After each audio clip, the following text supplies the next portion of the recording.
Olha só essa história, uma quadrilha de assaltantes escolhia vítimas pela internet. Os criminosos colocavam anúncios de carros, conversavam com os interessados por mensagens, mas tudo fazia parte de um plano. Na hora da compra, eles anunciavam o crime. Veja a reportagem completa. Os anúncios aparecem em redes sociais e em sites conhecidos de compra e venda. Veículos e boas condições aos interessados. Na realidade, os caras eram muito bom de papo. Na realidade, não deixou nenhuma suspeita. E a gente, inclusive, acabou até acreditando que a venda era uma venda correta, era uma venda certa, assim, íntegra, né? Até porque eles, inclusive, mandaram foto da moto funcionando, mandaram documentação da moto, mandaram placa da moto, a gente puxou. Este homem tem receio de ser reconhecido pela quadrilha. Foi atraído por uma moto que, devido a impostos atrasados, seria vendida por um preço bem abaixo do valor de mercado. Nem imaginou que estava negociando com assaltantes. Ele falou que se eu estivesse com dinheiro, se eles me dessem uma geral e olhassem dentro do meu carro, se o valor estivesse lá e eu não quisesse dar o valor, que eles iam me deitar ali. Já foi no pescoço do meu filho, tomou a corrente, uma corrente de prata, tomou o boné do meu filho, tomou o valor em dinheiro do meu filho e levou o celular do meu filho também. Os casos foram registrados numa mesma região de Guarulhos.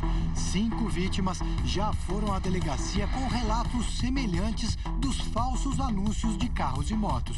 Durante as negociações, em conversas telefônicas, os criminosos se passavam por vendedores com pouco tempo disponível. Criavam uma história e faziam com que os interessados fossem até um endereço residencial para ver os veículos.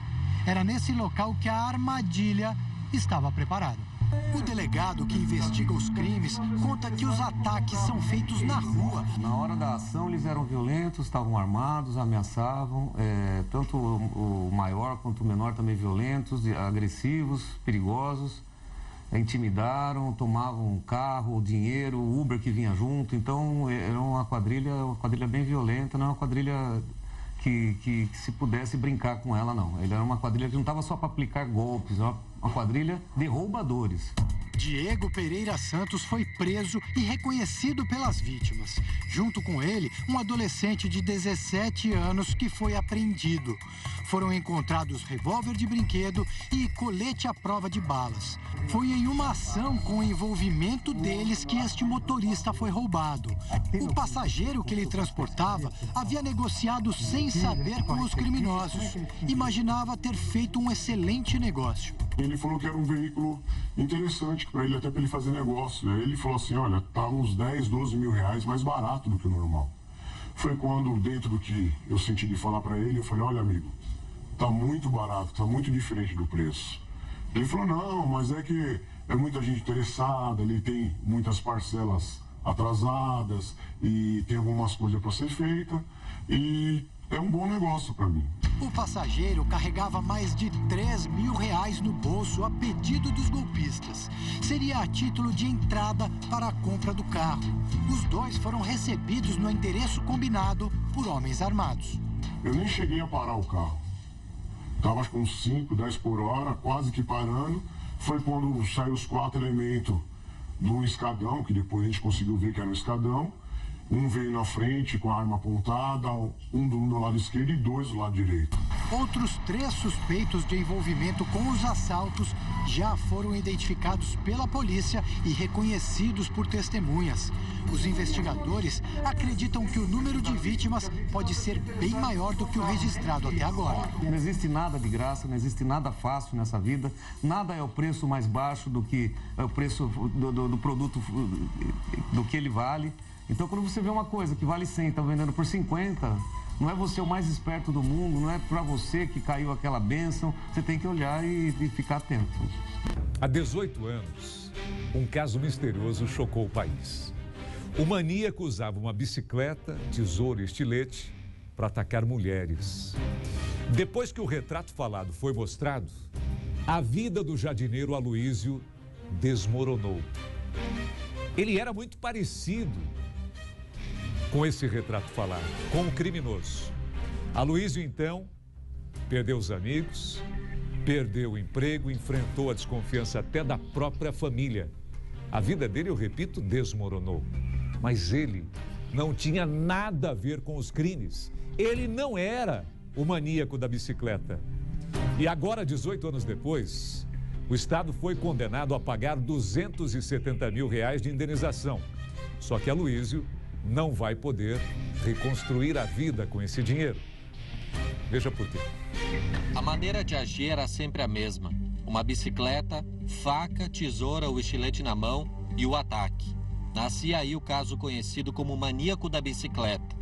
O acusado de cometer crimes sexuais contra 7 mulheres era um homem de pele branca, cabelo loiro, olhos claros, dentes frontais separados e aproximadamente 24 anos. Muito semelhante a esse homem, Aloísio Plocharski. Mas o fato é que, na época, as características do estuprador estavam sendo comparadas a uma foto feita 10 anos antes. Isso não foi percebido pela Polícia Civil, que divulgou o retrato falado para um jornal e para uma emissora de televisão, que exibiram o material. O homem que estava sendo acusado era um jardineiro que vivia nessa casa simples e não tinha nenhuma relação com o caso. Nós estávamos no aniversário, aí eu vim para casa, a minha casa estava cercada pela polícia. Tá? Tinham quase uns 50 homens aqui dentro para pegar um rapaz. Aí quando nós chegamos aqui, daí eles falaram que eu não podia entrar na minha casa por causa que estavam querendo pegar o cara da bicicleta. A vida de Aloísio, então com 30 anos de idade, desmoronou, como conta o sobrinho dele. Aí ele perdeu o emprego, aí o pessoal estava recusando ele. Entrava no ônibus, a turma ia para trás, ficava com medo dele. E ele não andava na rua, mas com medo de ele ser atacado por alguém. Aloísio entrou na justiça para pedir reparação moral. Na semana passada, 18 anos depois, e após inúmeros recursos, saiu a sentença. R$270 mil de indenização a serem pagos pelo Estado. Na decisão, o juiz destaca: o retrato falado divulgado pela Polícia Civil foi mesmo forjado. E acabou que os tribunais superiores, né, segunda e terceira instância, eles excluíram os órgãos de imprensa. Uma decisão, como eu falei, fundamentada, tem a sua razão de ser, mas ela é tida como injusta, sabe? Aloísio, no entanto, não vai ter acesso ao valor que poderia trazer um pouco mais de dignidade. Ele morreu semana passada por complicações de uma úlcera. Por enquanto, ao que tudo indica, o dinheiro vai ser recebido pela irmã, que é a única herdeira ali, é a única representante da família Plocharski aqui. O verdadeiro maníaco da bicicleta foi preso em 2001, 2 anos depois do início dos acontecimentos. Marlon Cristiano Duarte confessou os estupros e foi condenado a 54 anos de prisão. Desde 2007, ele cumpre a pena em liberdade.